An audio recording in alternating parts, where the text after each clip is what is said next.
were among 11 cases being reviewed by the ISB, or Independent Safeguarding Board of the Church, before it was suspended in June last year, and 2 of its 3 members were sacked.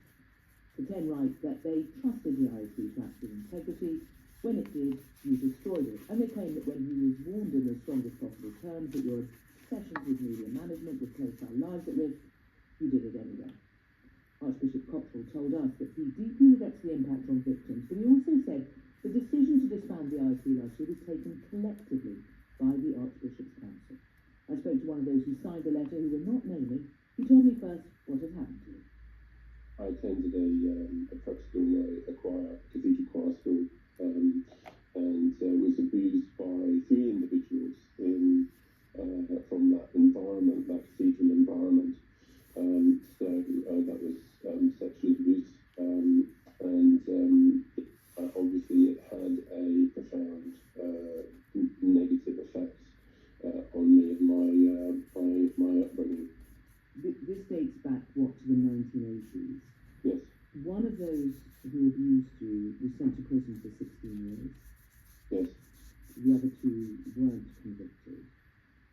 What has happened since? Because I know you have since sued the church because it has had a long-term effect on your life. Yeah, I pulled away.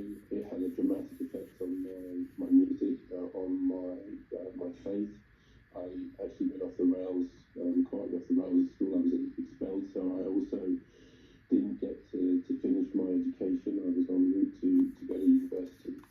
And I started on a career ladder, did okay. And then in my late 20s, very early 30s, I realised things weren't right, and went to counselling, discovered that obviously I'd been repressing the effects and the memories of the abuse, and that's when I started the process of criminal convictions and giving statements to the police. And as I say, you sued the church. There was eventually a settlement, which I know when the ISB, the Independent Safeguarding Board, looked at your case, they considered one of your cases sort of was the worst, and they looked at the whole process and the way it had been handled and recognised that it's been very badly handled. There was a settlement. You've since had more support payments. And then the ISB came up with recommendations for change. And then, of course, last year they were disbanded with 2 of the 3 members sacked. What effect did that have on you? By the time that the ISB agreed to look at my case, it was like all the rest of the survivors who've gone to the ISB. You feel at your wit's end. You're dealing with such an unjust, unethical structure, and this is a glimmer of hope. It came out, it was very strong in its recommendations that this guy has been put through enough, and it called for an end to that, and for a meeting to facilitate an end to that, some sort of means where there is no longer an adversarial damaging process, and he can close the door on it and find peace. And so the review was published.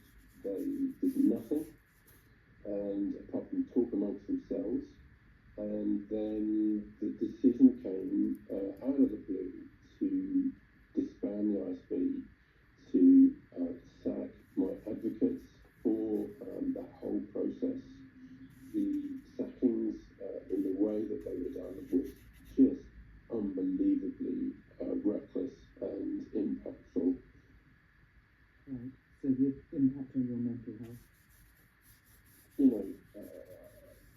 Fighting this entity for a reasonable, just response is incredibly damaging. It's caused me to consider taking my life 5 times. And is that because of the process or because of the abuse?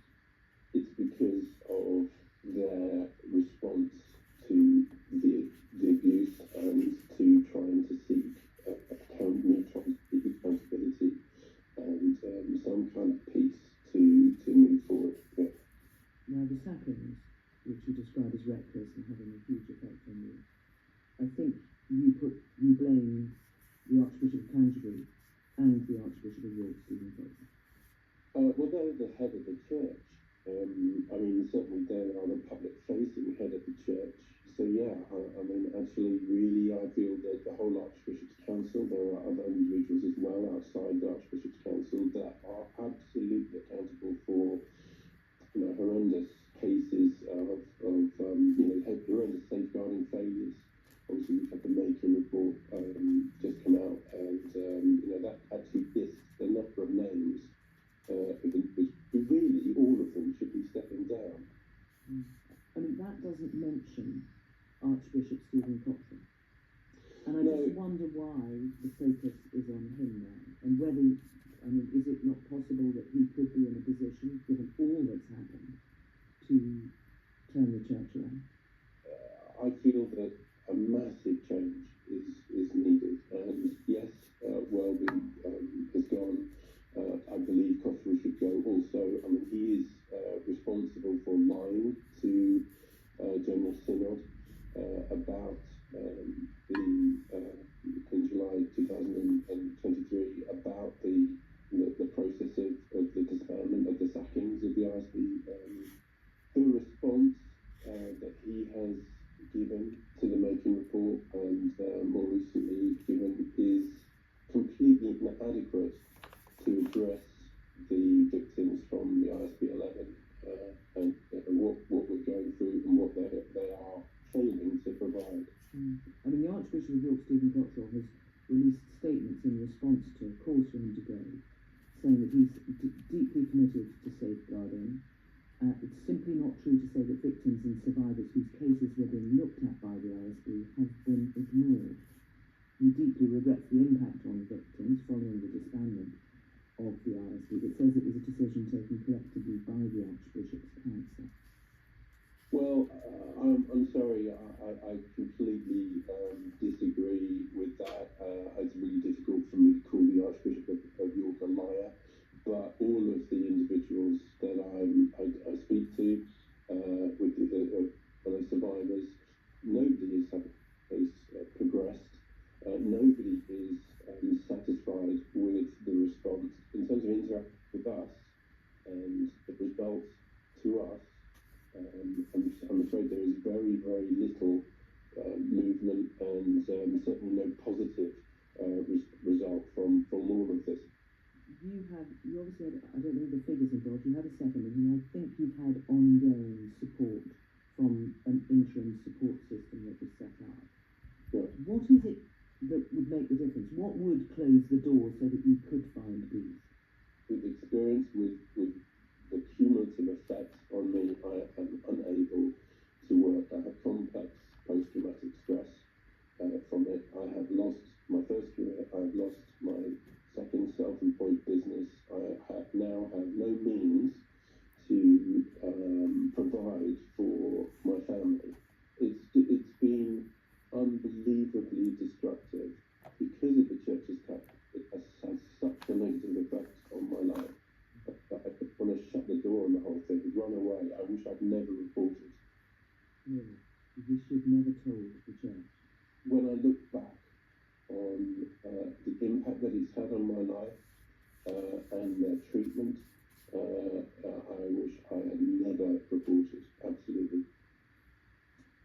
Well, you heard our interviewee there accuse Archbishop Cochrane of lying, and that's because he initially told the General Synod that the vote to suspend the ISB was unanimous, when it later emerged that it wasn't. The Archbishop had since corrected the record.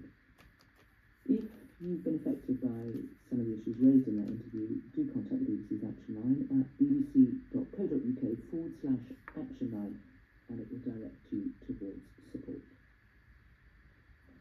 Now, in the autumn term of last year, primary schools in England suspended pupils 37,000 times. That's up 40% on the year before. BBC analysis shows that permanent exclusion rates in primary schools have also gone up by almost 70% over a decade. Campaigners have warned about the long-term impact on those children affected, and the government has acknowledged the situation is at crisis point. The BBC's education correspondent Elaine Dunkley visited a primary-focused pupil referral unit in Worcester. Good to see you, Cooper. This is Carryforth Primary. It's a pupil referral unit in Worcester. Okay, hello, good night, Harry. All of the children here have been suspended from their primary schools, and some have been permanently excluded because of their behaviour. Cody came in angry, but actually told us the reason why, and it's something to do with what happened on the bus. Every morning starts with a staff meeting to understand the challenges and achievements of pupils. There are 24 places here. 5-year-old Cooper has recently arrived after being suspended from his primary school. So this is the playground. He's keen to show me around. Wow, what are the old teacher? Is this going to have a lot of school? I also tried to pictures. Bad idea. The hope is in 6 weeks' time, he'll be able to return back to his school